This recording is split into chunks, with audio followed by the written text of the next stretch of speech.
you very much. Nothing gets people excited more than a weekday night talking about polling, right? It's fun during election season because I can't go anywhere without people wanting to talk about this election. So the way that I sometimes start, look, polling is actually pretty boring, let's be clear, right? Put up a whole bunch of numbers on this chart, and at some point in time, you guys will fall asleep. So the dirty trick that some of us play is, of course, to show TV commercials. And I'm going to show you some TV commercials. And the reason for that is that all of us in the political consulting business, we really secretly want to be TV consultants, right? Because that's the fun part. You get to like make stuff up and put it on TV and show people all sorts of good stuff. But let me give you just a little taste of sort of my one of my fun moments, and we'll start with a little show that maybe predates some of you, not Jano, but predates some of us in this room. So why don't you play this? No need to ruminate. Excellent. Josh. How'd it go? Hang on a second. What do you need? Did the monthly DNC go out yet? It's going out now. Is there time to tack on a question? Yeah, Donna, get me the polling center at Global Strategies Group. Yeah. What's the question? CJ thinks if we move the press out of the West Wing, the American people will object. She's crazy. So I want to show our numbers. Mike at Global Strategies. I want to tack on a question, okay? Would you object to... Would you have... yes or no, would you have an objection if... What should the question be? If the White House moved the press corps to Trenton, New Jersey, would you give a flying? Okay. Would you object to the White House moving the press room out of the West Wing and into a facility across the street? Read it back. How'd it go?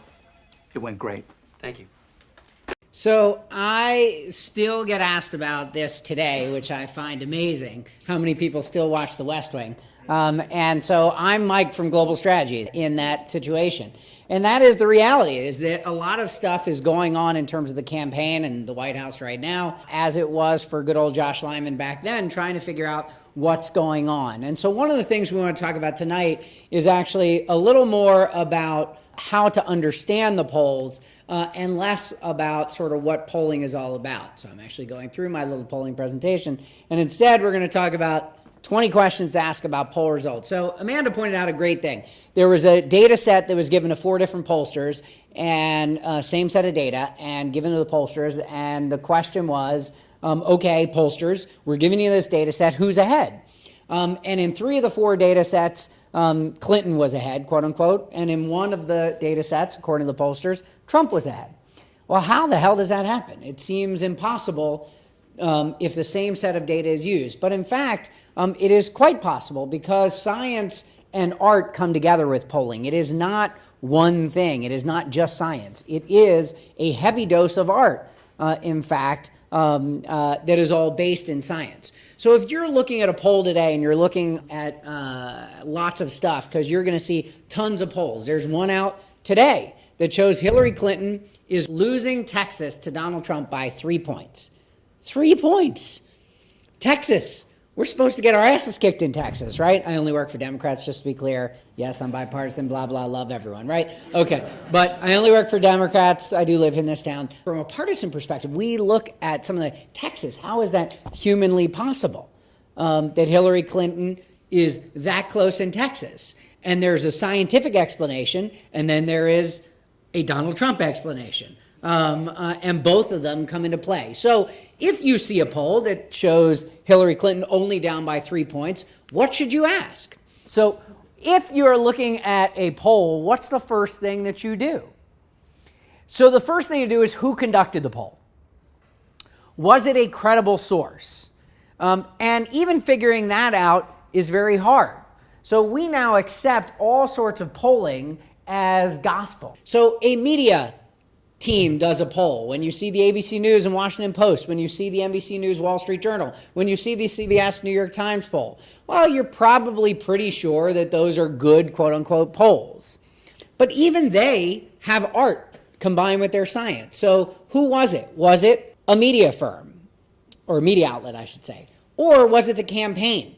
One of the things I always say to people is, if a campaign puts out its own polling numbers, you should be skeptical. Doesn't mean it's wrong, but you should be skeptical. Why?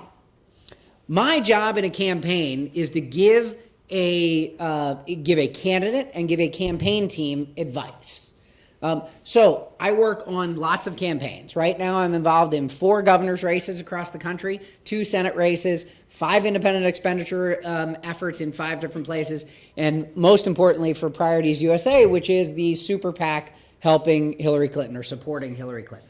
So if I put out a poll, shouldn't you say, well, I'm skeptical of that because Jeff's a Democrat, Global Strategy Group, they work for Democrats, and they're working for the campaign, so there's some angle. Yeah, you should question it. The other reason you should question it is my job is to work for the campaign.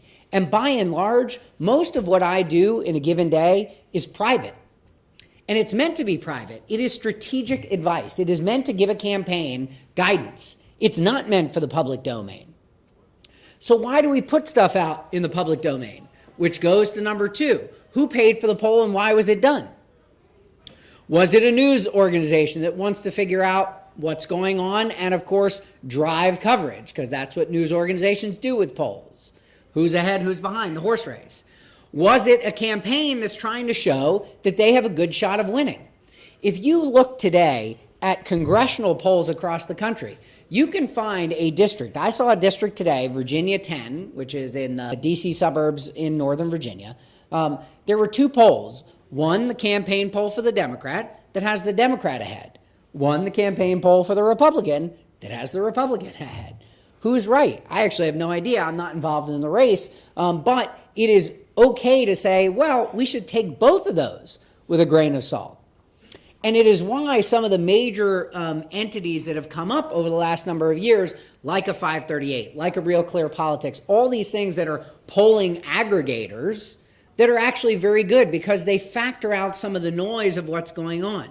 When people say to me, who's ahead in the presidential race, I just saw a poll, the NBC Wall Street Journal poll yesterday, that has Hillary Clinton up by 11. And I just saw a poll yesterday, the ABC News Washington Post poll, that has Hillary Clinton up by 4. Who's right? I don't know. Nobody knows. So the average is the right thing. The average is probably the right answer. And the polling aggregators are very good at factoring out, not only because they're lumping in a whole bunch of polls so the noise gets extracted, but they also know kind of who's a quote-unquote good pollster and who's a bad pollster. There's no academic qualifications. In fact, there are no academic qualifications to being a political consultant. Anybody can be. All you have to do is say, I'm a political consultant. Hey, I love politics, let's do it. And there are thousands of political consultants, quote unquote, all over the country who do this and who've become experts basically by doing what we do, which is doing campaigns all the time. How many people were interviewed for the survey? That's relevant for a couple of reasons. But the largest thing is the smaller the sample size, the larger the error. The larger the sample size, the smaller the margin of error. So if you went to your statistics class, which many of you I'm sure slept through, but if you did, you learned about margin of error. And in fact, you can find out why when a poll is 400 interviews, the margin of error is plus or minus about 5%. And when a poll is 800 interviews, the margin of error is plus or minus 3%. Okay, well, that's important. And a good poll, like in a congressional district, almost every poll that we look at has about 400 respondents. In a statewide poll, it can be 1,000, 1,200. Nationally, it can be even more. When we're looking at things. And we're trying to do that so that we have smaller error, smaller variance in our data. How are the people chosen? Scientific polls use scientific methods for calling people. Now, sometimes lots of polls get this wrong. I can't tell you how many times we're sitting in New York City and people want to talk about the approval rating for the mayor. Okay, well, let's just say the approval rating for Bill de Blasio. Are you looking at New York City citywide, or are you looking at Democratic primary voters? Because New York citywide is lovely and fine, but guess what? It's kind of irrelevant. Because the only thing that matters in this town by and large, particularly at a time like now, is probably a Democratic primary. So if you're looking at the mayor's approval rating, looking at it among all voters is nice and interesting because we want to know what the city thinks. But in terms of thinking about whether or not somebody is likely to be reelected, you better be talking to Democratic primary voters. So that goes to 4. Where were these people chosen from? How were they chosen? Here's one of the things that's interesting, and sometimes public polls even get this wrong. If you look at an election, sometimes if you poll, let's just say New York City, and you talk to New York City and you did the population, you're going to have a larger number of African Americans and Hispanics than if you did a poll of likely voters or certainly of primary voters. Why is that?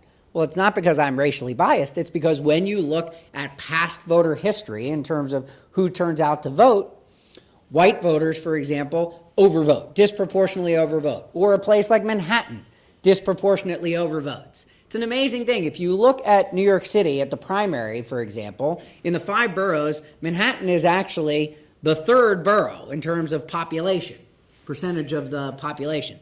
But on a typical primary day, Manhattan is the number 2 borough, right? So they overvote. Manhattan overvotes. Why? You have a wealthier population in Manhattan, and therefore you have larger vote share that comes out of that. So that's just a natural thing. Well, sometimes people miss that. But what you have to know is if 25% of the voters should come from this place and 25% of the voters should come from this place, et cetera, the poll better look that way. Okay. Are the results based on the answers of the full sample? What does that mean? Well, one of the ways to misrepresent a poll is to talk about subgroups.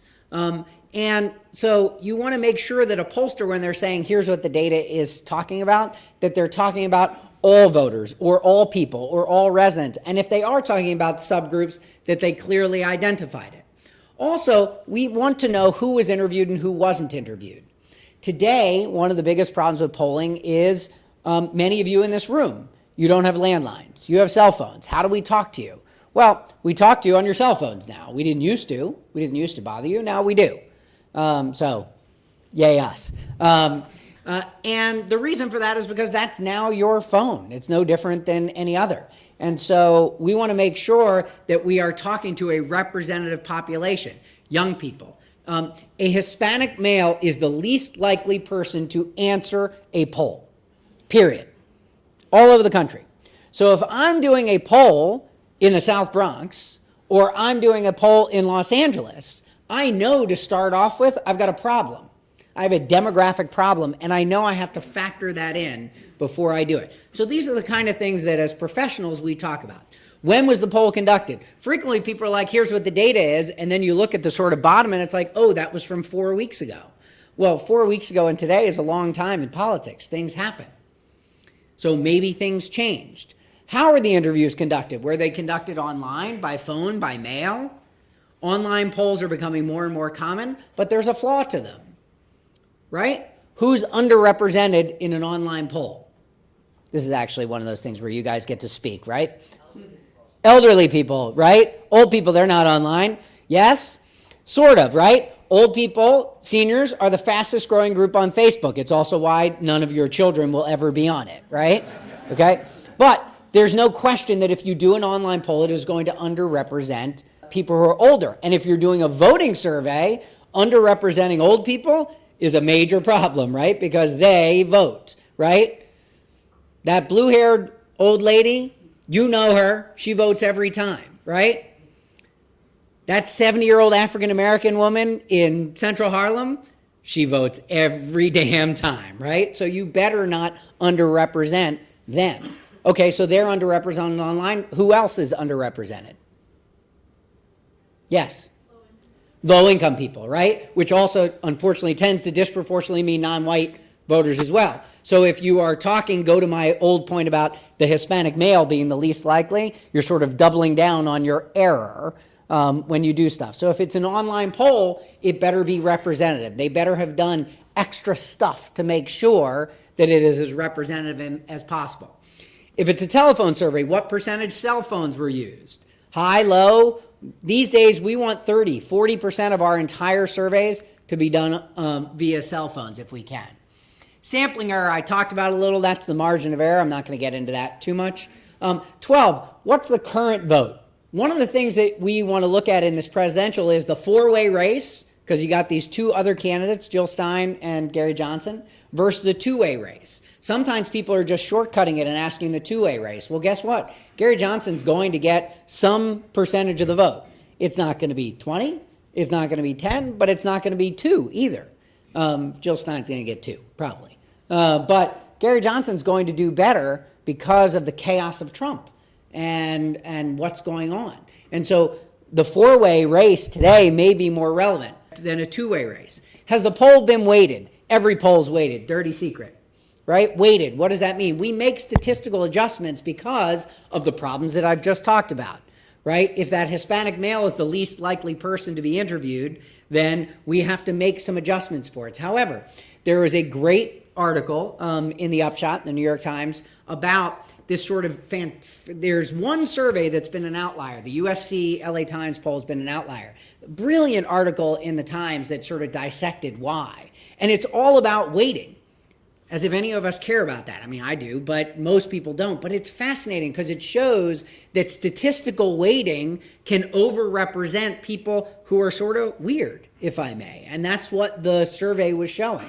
They were statistically weighting something that was abnormal, and it was causing a skew in the data. So what's happening with it? What questions were asked? Is it an unbiased survey? In what order were the questions asked? The best thing to know is what order things were asked.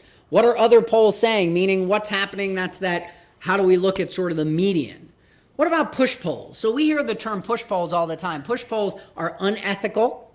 We don't do them. They are not a poll at all. They are, in fact, when you send a negative message out to thousands of people with no intention of survey research. You're merely trying to send negative information out. One of the most famous things, there was a push poll that was clearly done against John McCain in South Carolina by the Bush campaign, where not by the Bush campaign, but by somebody trying to help Bush, I should say. And thousands of people were told that John McCain was Jewish, which is not a great thing, evidently, in South Carolina. That's why I live here, right? So I'm safe here, right?